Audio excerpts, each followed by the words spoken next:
Good morning, everyone. Your news story for today comes from Seoul, South Korea, where the government is showing no signs of backing down from the acts of aggression from the north.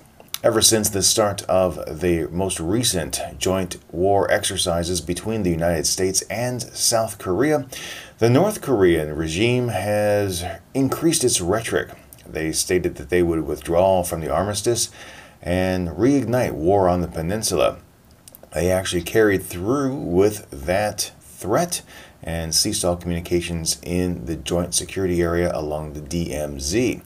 They have made very publicly that they no longer consider the armistice to be in effect, and most analysts believe that following the conclusion of the joint exercises, North Korea will do something along the border, and they have actually specified that Benyongdo will be the target of their aggression. Now, here in South Korea, we take this very seriously because, as I have said in the past, the language that North Korea is using during this exercise is very different than in the past and is seen as really elevating the tension in the peninsula.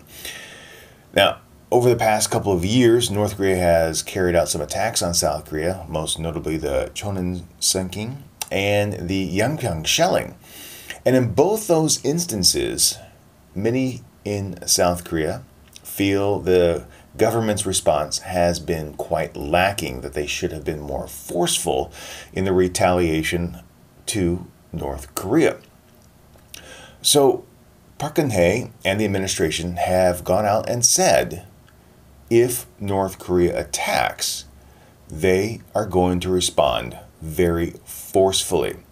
Now, over in Yangpyeong and Bangyangdo, they have really prepared their missile defenses there.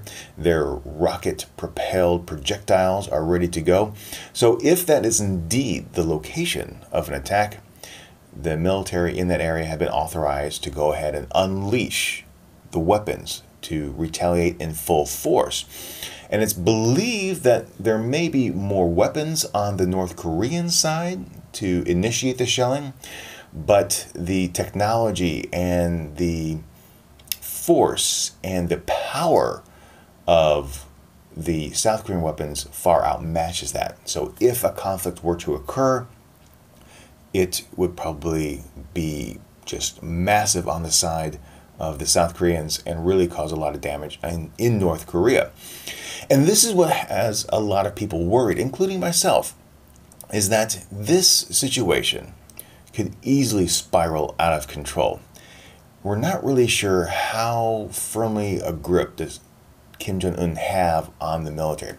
We feel that if North Korea attacks, South Korea retaliates in a very forceful manner. The generals and Kim Jong-un could want to continue the attack. And if that's the case, Park Geun-hye has authorized F-15 strikes in North Korea. And that could just get really, really messy. And then the Navy is also going to be involved. So this could really spiral into a large-scale conflict here in the region. And if that happens, I'm not too sure North Korea is going to survive, because China has now come out and said, we are not obligated to support you. So it would pretty much be the entire world against North Korea. At least the United States, United Nations, and South Korea against North Korea. And I don't think North Korea could survive in that manner, which also is a dangerous situation, because one of the fears that many have here in the region is that if North Korea collapses, it would really destabilize the region. You'd have many refugees from North Korea try to go into China, and then they would have to support them. You'd have many refugees coming south to South Korea, and we'd have to support them here, and really disrupt the economies. And that's what no one wants. The economy in North Korea is so bad that if it were to just cease to exist, that would be very difficult for South Korea and other countries in the region. So I had an idea yesterday that if that were to actually occur, possibly you could create a new state of North Korea.